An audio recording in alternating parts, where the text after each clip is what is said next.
My name is Emily Carter, and I am 33 years old. And right now, a federal judge is standing at the end of my mother's dining table with a champagne flute in his hand, making a toast that was supposed to be about my brother's engagement, but has turned into my cross-examination instead. He has just stopped walking, right in front of my chair, and every conversation in the room has snapped shut like a door. A minute ago, he was talking about family and honesty, and how trust is the foundation of everything. My mother was glowing. My brother was grinning. His fiancée was looking at him like he hung the moon. Now the judge looks down at me and says in this calm courtroom voice that carries all the way to the kitchen, I have to say, "I am surprised to see you here." His eyes do not move. They stay locked on mine. Then he asks the one question that rips my family story in half. Who are you to them exactly? The room freezes. Forks stop halfway to mouths. Even the air feels like it is holding its breath. My mother lets out this thin, high laugh and tries to jump in with some smooth line about me being her daughter, who does simple office work up in the city. But the judge does not look at her. He is still watching me like he already knows the answer and just wants to see if I will lie. And under that stare, my brain flashes back to 1:30 this morning when my phone lit up on my nightstand, and my father said, "Tomorrow you can come to dinner with your brother's future in-laws, but keep your mouth shut." And my mother's voice came sharp in the background. Her dad is a federal judge. "Do not embarrass us the way you always do." I said. Got it, and thought I could swallow myself for one more night.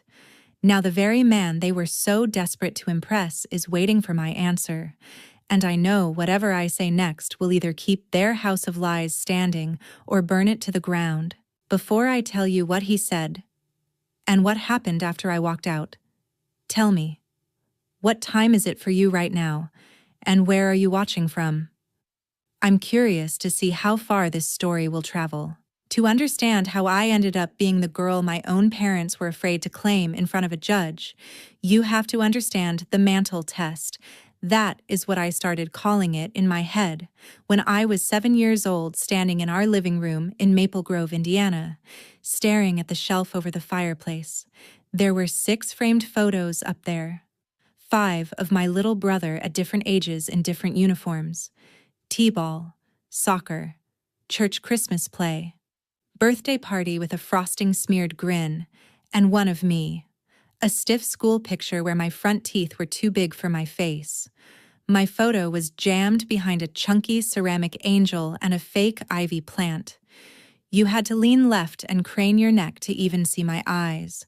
That day, I dragged a dining chair over, climbed up, and slid my own picture out from behind the leaves.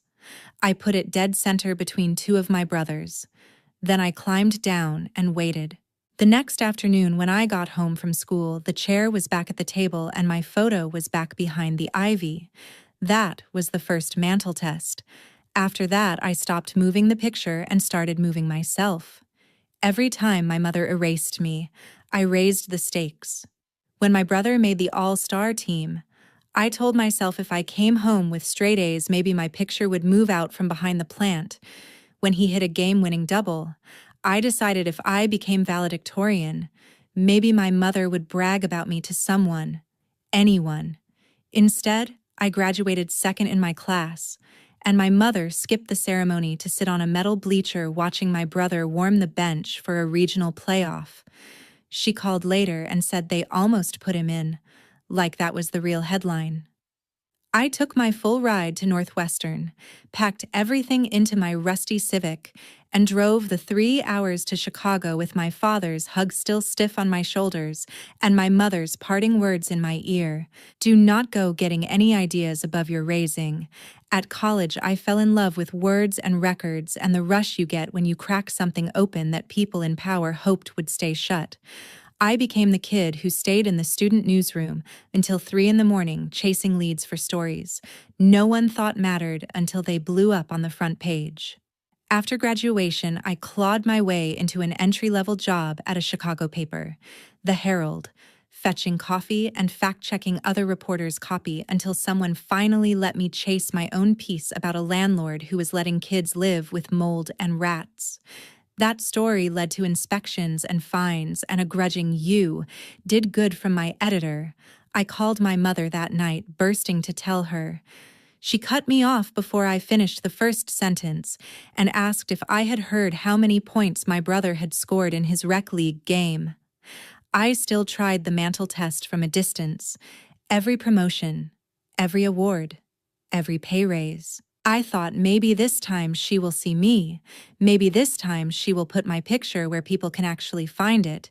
Instead, she told the neighbors that I had dropped out of school because the city was a bad influence, and that I was working some little office job to make ends meet. She never said what office because that kept it vague enough for her to bend it any way she needed. I know because one Thanksgiving, I sat in the kitchen refilling coffee while the woman across the street asked my mother if I was still struggling with that depression thing. I had never been diagnosed with anything. My mother just lifted her eyes in this tragic way and said, "She is very private. We do not talk about it." I scrubbed the same coffee stain for 3 full minutes so I would not march in and scream. Instead, I kept driving back for holidays, kept calling every Sunday, kept sending birthday cards with little notes my mother never mentioned. I was the kid who kept running the mantle test with my whole life, hoping one day I would come home and see my own face front and center, hoping love would eventually outweigh the story my mother liked better. Let me tell you about my brother and the story my mother built around him like a glass case. My brother Ryan is 4 years younger than me. Broad smile, easy laugh, the kind of man strangers describe as a good guy after knowing him 5 minutes. He sells used cars at a big lot off the interstate outside Indianapolis. Nothing wrong with that. It is honest work. But in my mother's mouth, it turns into something else entirely. To hear her tell it, he is a regional sales director for a major automotive group who is on the verge of being promoted to corporate.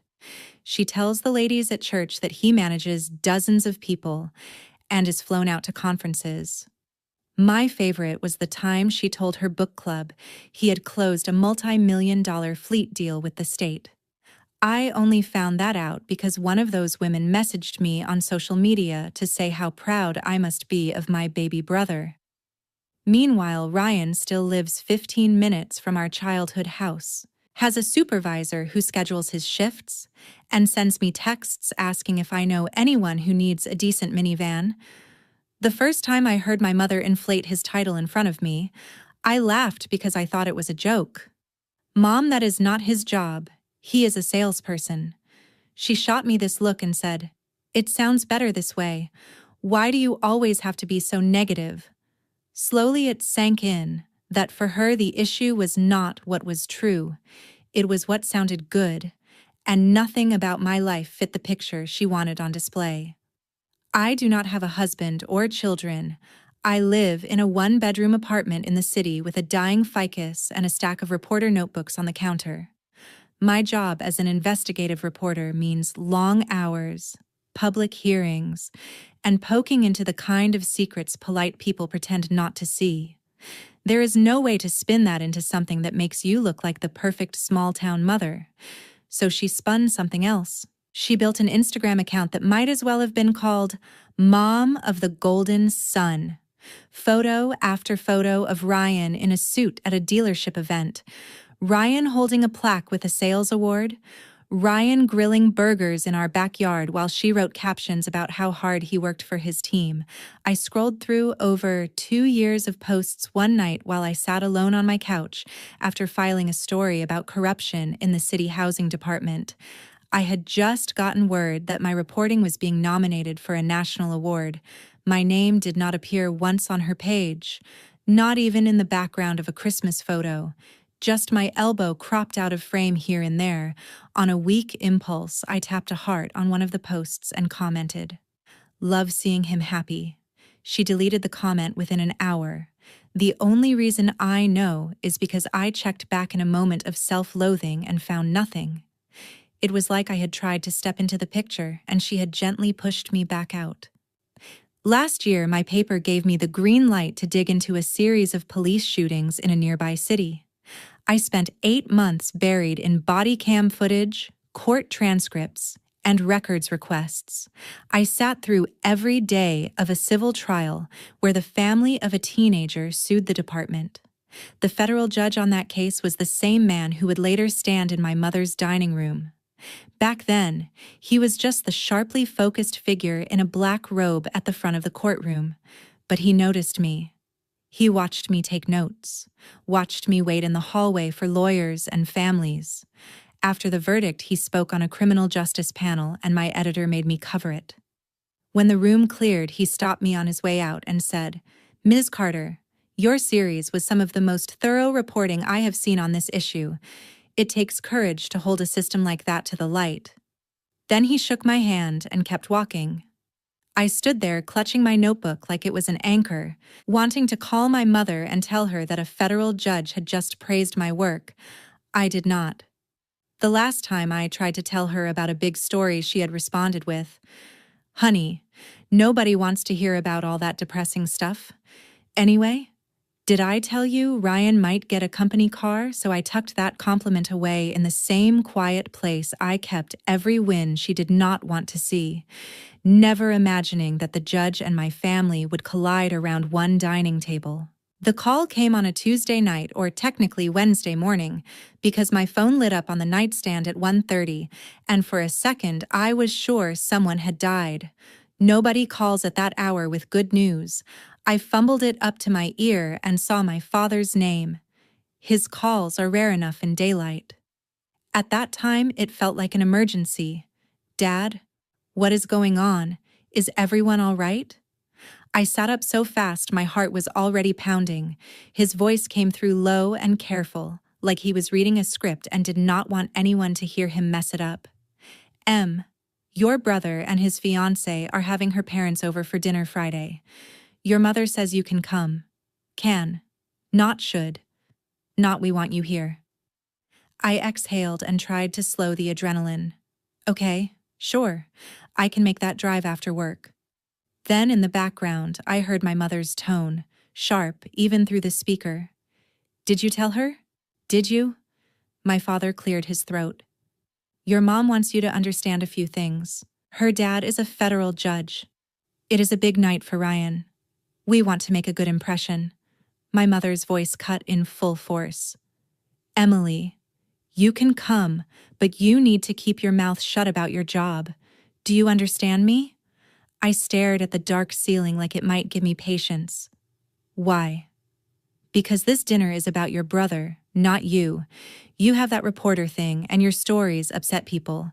I do not want any of that at my table. Just tell them you work in an office in Chicago. Do not go into it. You know how you are.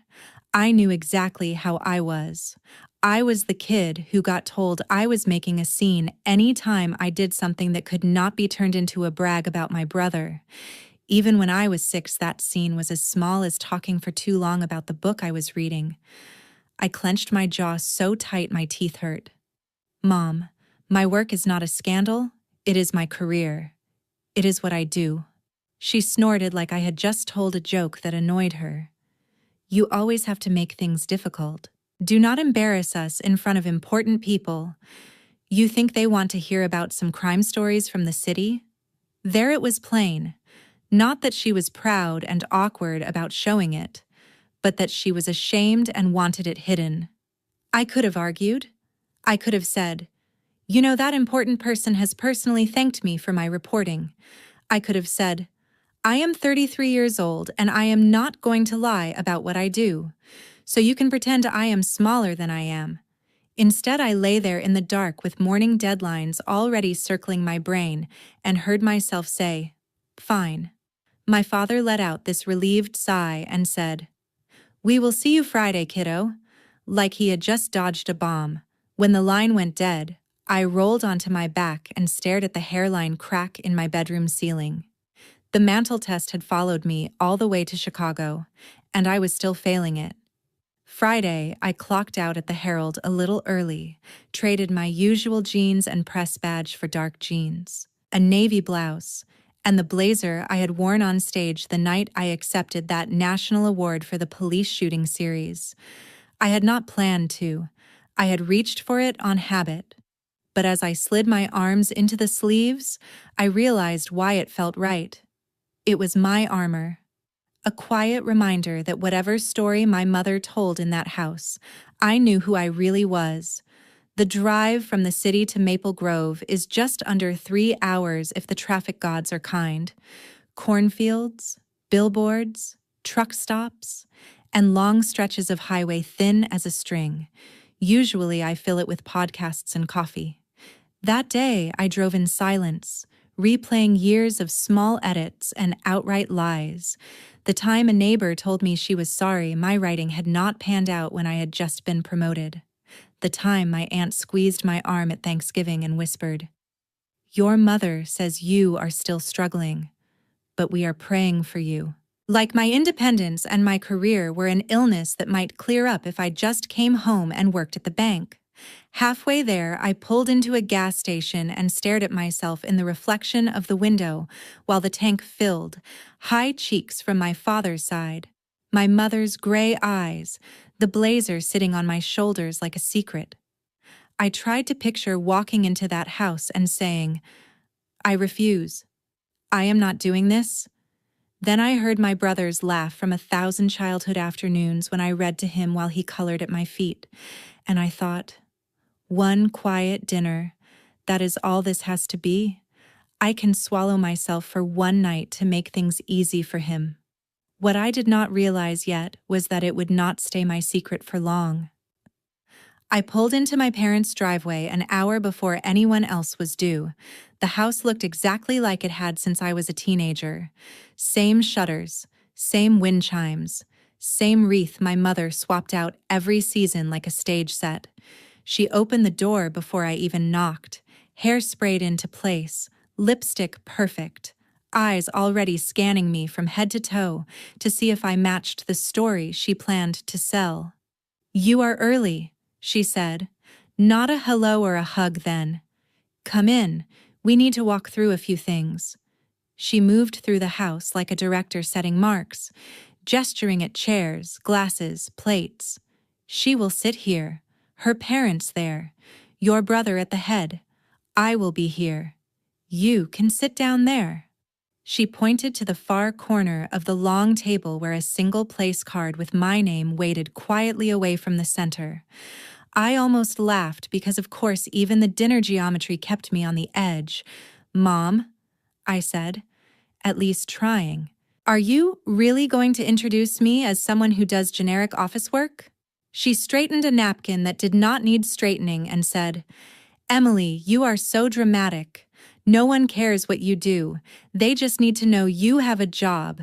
Your brother is the one building a family here. Do not make this complicated." In the living room, my father sat in his recliner with the local paper held up, eyes glued to the sports section. Like if he did not look up, he could not be drafted into any argument. I remembered being 8 and asking him once why my mother never talked about my spelling bee trophies. He had patted my knee without taking his eyes off the television and said, "Your mom gets excited. Just let her talk." 30 seconds later, she had walked in and started another monologue about my brother's pitching arm, and the memory folded over the present like tracing paper. The doorbell rang and snapped the house into performance mode. My brother's fiancée came in first. Megan, tall and warm, with the kind of open face that makes you feel like you can exhale. She hugged my mother, kissed my brother's cheek, then turned to me with her hand out. "You must be Emily. He has told me so much about you. You live in Chicago, right?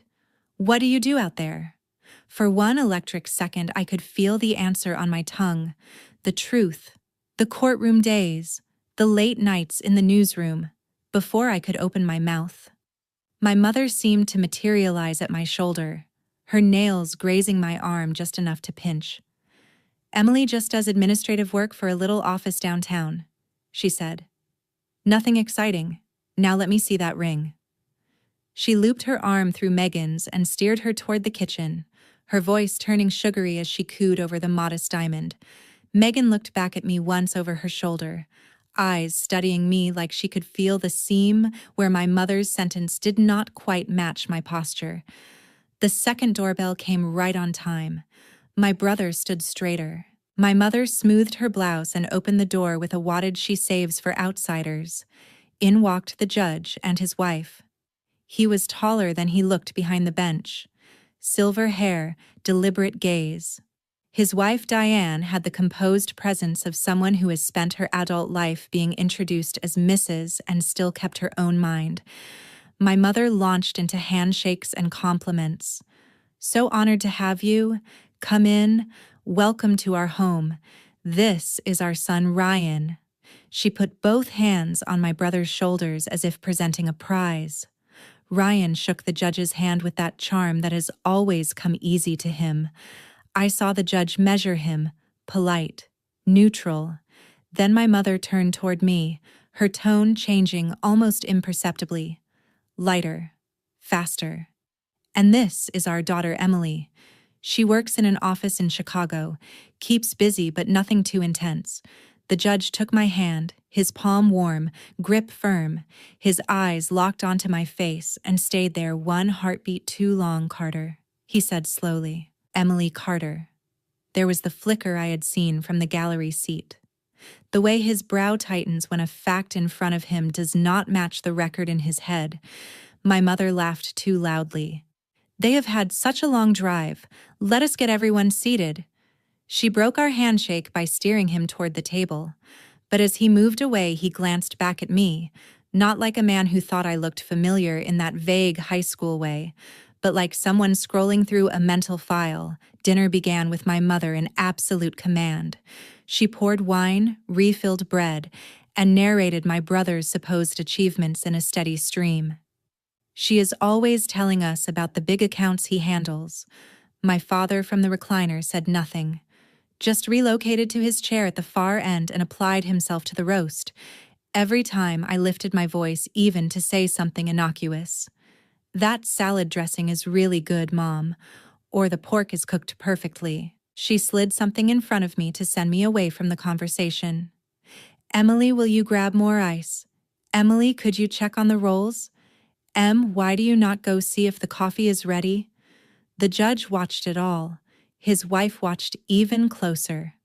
I caught Diane noticing the way my mother redirected any question that drifted my direction, when Megan tried again with, "So Emily, do you like living in the city?" I began. "I love Chicago. My office is near." And my mother launched over me with, "Speaking of cities, did we tell you Ryan might be going to Dallas for a conference?" My words died mid-sentence. The judge's gaze sharpened just a fraction. Diane set down her fork with a soft click. The table hum kept going, but something under it had changed. I could feel it in the way the judge's questions started circling me more directly, in the way my mother's laugh got thinner each time she batted them away. The whole night was starting to feel like the mantle test with witnesses. The shift came when the judge lifted his glass and tapped it with his knife. The clear ring cut through my mother's story about Ryan's latest sales numbers and brought every head up. "If I may," he said, "I would like to say a few words." My mother practically sparkled.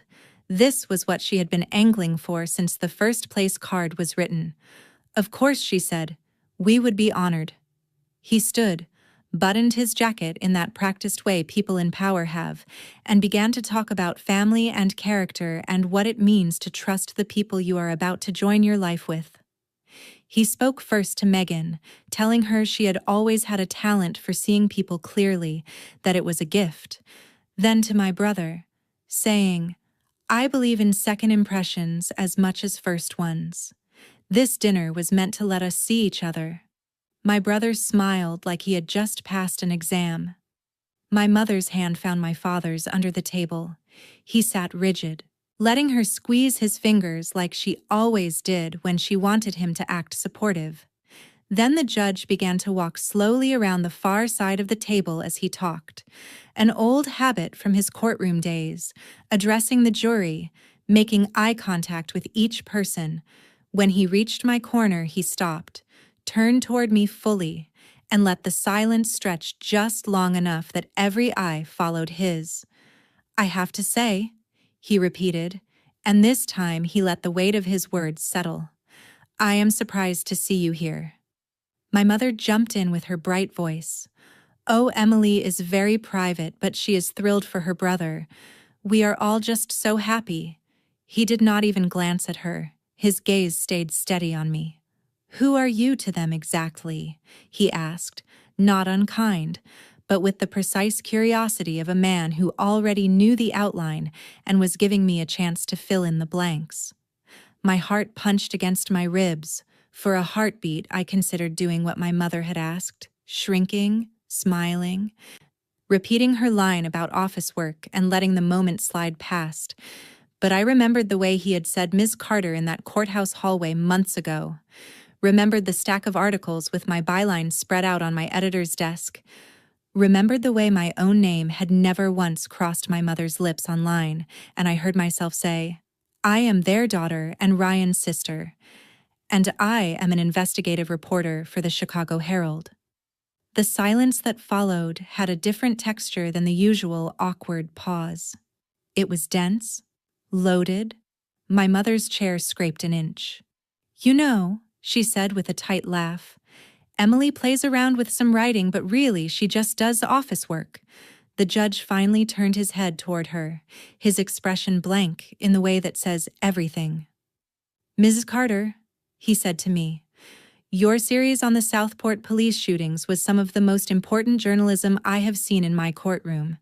Your reporting was cited in 3 briefs in my case." I watched my mother's face crack like thin ice. Diane inhaled sharply. Megan looked from him to me with eyes wide. "My father told us your daughter did office work," Diane said slowly, her voice level but cold. "Nothing about front-page investigations." My mother fumbled her napkin. "I did not want to make a fuss," she said. "Emily does not like attention. I did not want to pressure her." Megan turned fully toward my brother. "Is that true?" she asked. "You never told me your sister was that Emily Carter, the one whose articles we read in class. She is the reason we talked about that case in my nursing program." My brother swallowed, his face blotchy. "Mom did not want drama," he muttered. It came out small. The judge looked back at him. "Drama is when people lie and then have to live with the fallout, son. This is just the truth." He shifted his attention down the table. "And since we are clearing up titles, what exactly is your position at the dealership, Ryan?" My brother blinked, startled. "I am in sales," he said. My mother lunged. "He is a manager, practically a director. They lean on him for everything," she said, as if sheer insistence could turn the word true. My brother stared at his plate. "Tell them," Megan said quietly. "Say the actual title on your pay stub." Every muscle in my mother's face tensed. "Ryan," she hissed, "do not be ungrateful." The judge raised one palm, that subtle courtroom gesture that brought entire proceedings to heel. "Let the man answer, Ryan," he said. My brother exhaled like someone letting go of a lie that had gotten too heavy. "I am a senior sales associate," he said. "I do not manage anyone. The only thing I direct is where people sign." The room sank into a silence even thicker than before. Megan pushed back her chair slowly, napkin folded with deliberate care. "I need some air," she said. My brother reached for her hand. "Megan, wait. This is nothing. Mom just likes things to sound nice." She pulled back. "Likes things to sound nice," she repeated. "Or likes to rewrite reality, because there is a difference. And if you stood by while she erased your sister and lied to my parents about both of you, I need to understand what that says about you." "Megan," my mother broke in, tears starting now. "I only did what any mother would. I wanted you to see our family at our best." Diane stood, her chair legs screeching faintly. "No," she said. "Any mother might brag. Any mother might round up a detail. But what you did was erase one child to inflate another and then ask her to help you do it. That is not love. That is control." My father finally spoke, his voice rusty. "She is right," he whispered. Everyone turned toward him as if he were a piece of furniture that had suddenly started talking. "Linda," he said to my mother, "you went too far." Tears streamed down my mother's cheeks now, some performative, some from a real terror of losing the story she had clung to for years. "I did this for you, Ryan," she said. "I wanted you to have a good life. Good opportunities? Who would want to marry into a family where the daughter stirs up trouble and the son sells cars?" Megan let out a sound that was almost a laugh and almost a sob. "You did not think a federal judge and a nurse could handle the idea that your daughter holds police accountable and your son has an honest job?" she asked. The judge reached into his pocket and pulled out a card. He walked the few steps to my corner and placed it by my plate. "If you ever want a reference for a panel or a fellowship, Miss Carter," he said, "you have my number." In that moment, my mother's world finally tilted. The man she had been desperate to impress was not looking at her golden son or at her carefully arranged centerpiece. He was looking at the daughter she had tried her hardest to pretend did not count. Megan straightened, wiped her eyes, and looked at my brother. "I cannot marry into this as it is," she said. "Not unless something changes drastically. I am calling off the engagement." She pulled the ring off and set it carefully on the table runner in front of him. My mother's wail cut through the room. "You cannot do this," she cried. "You cannot ruin his life because his sister wanted a moment in the spotlight." I stood slowly, placing my napkin beside my plate with deliberate calm. "I did not want the spotlight," I said. "I wanted a seat at my own family's table where I did not have to lie about who I am." The judge and Diane moved toward the entryway. Megan followed, pausing only to look back at me. "Thank you for telling the truth," she said. My brother stared at me, eyes wild. "You just destroyed everything," he said, his voice cracking. "No," I replied. "I just refused to keep helping Mom destroy me." Then I turned to my mother. "I love you. But this is the last night I will ever make myself small, so you can feel big. If you want me in your life, it will be as I am, not as some dim version you find acceptable." She flinched like the words had landed physically. My father bowed his head. The judge held the door for his wife and former future daughter-in-law, and I picked up my blazer from the back of my chair and walked out of the house I grew up in without waiting for anyone to call me back. The drive back to Chicago that night was the strangest kind of quiet. Not the numb silence I used to feel after family holidays where I had smiled and swallowed and driven home with a headache. This was the silence after a building has finally been condemned and knocked down. You can still see the outline of what used to stand there, but the air feels cleaner without the weight of it. My hands shook on the steering wheel once I hit the interstate. All the adrenaline I had tamped down at the table finally getting permission to move through my body. I did not turn on the radio. I replayed every moment instead. The look on Megan's face when she realized who I was. The way the judge's voice had stayed gentle but immovable. The crack in my father's voice when he finally told my mother she had gone too far. I pulled into my apartment garage close to midnight, locked the car, and carried my overnight bag upstairs without checking my phone. It stayed face down on the counter until morning when coffee and daylight made it feel safe enough to flip over. 12 unread messages lit the screen. My mother in a rapid fire stream from late evening. "You have destroyed your brother's future. Megan left with them. The judge will never forgive us. I hope that career you love so much keeps you warm when you are alone." My brother, more scattered. "Why could you not have just said you work in an office?" It was one dinner. Mom has not stopped crying. Then a final one that stung more than I wanted to admit.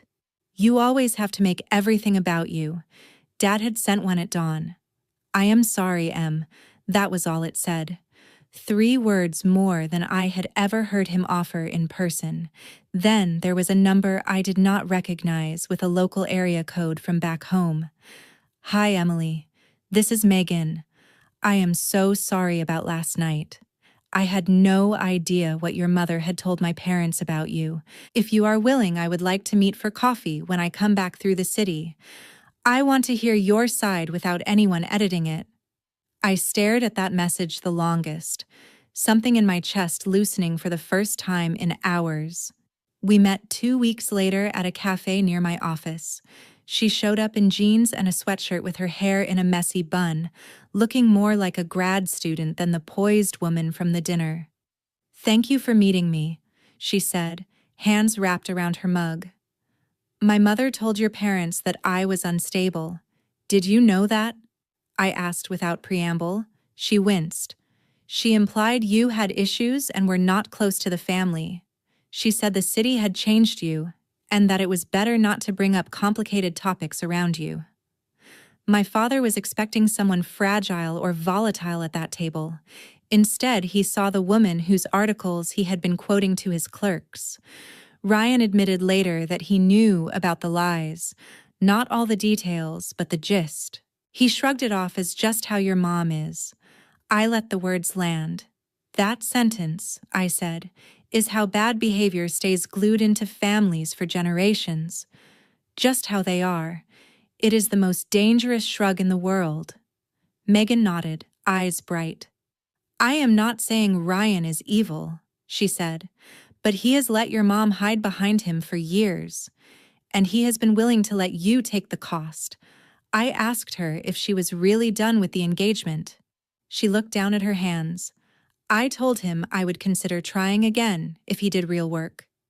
"Counseling, boundaries, owning his part," she said. "But I also told him I will not marry him unless he can stand up to his mother without asking you to lie for him." A month later, he called me himself. Voice rough. "I am starting therapy," he said. "I do not know what I am doing, but I know I cannot keep pretending Mom is harmless." He apologized not in a neat speech, but in messy fragments, for laughing when she dismissed my stories, for not telling Megan the truth, for standing there at the table looking more angry at me than at the lies that had just detonated his future. My mother did what she always does at first. She went silent. For 6 weeks, there were no guilt-soaked messages, no passive-aggressive holiday group texts, just a quiet from Maple Grove that was not my doing and for once did not feel like punishment. It felt like a system forced to shut down and reboot. The first break in it came in the form of a short text. "I miss you." No accusations, no strings. I waited a day, then replied, "I miss you too, but I will not come back into your house under the old rules. If you want me there, it has to be as your daughter, the reporter, not the imaginary office girl." She did not answer right away. In the meantime, life went on. I covered another case. I had dinner at the judge's house with him and Diane when they invited me for what they called a do-over family meal. Megan came too, not as Ryan's fiancée, but as herself. We sat at a round kitchen table, no head seat, no place cards. Diane passed me the salad and at one point said, "Emily, in this house you never have to pretend to be anyone but who you are." The sentence landed harder than some court rulings I have read. A simple statement that felt like the opposite of every mental test I had ever run. About 3 months after the dinner, my mother called on a Tuesday afternoon while I was at my desk reviewing documents. I stared at her name as it buzzed, then answered, "Mom." A long breath, then a smaller voice than I had ever heard from her.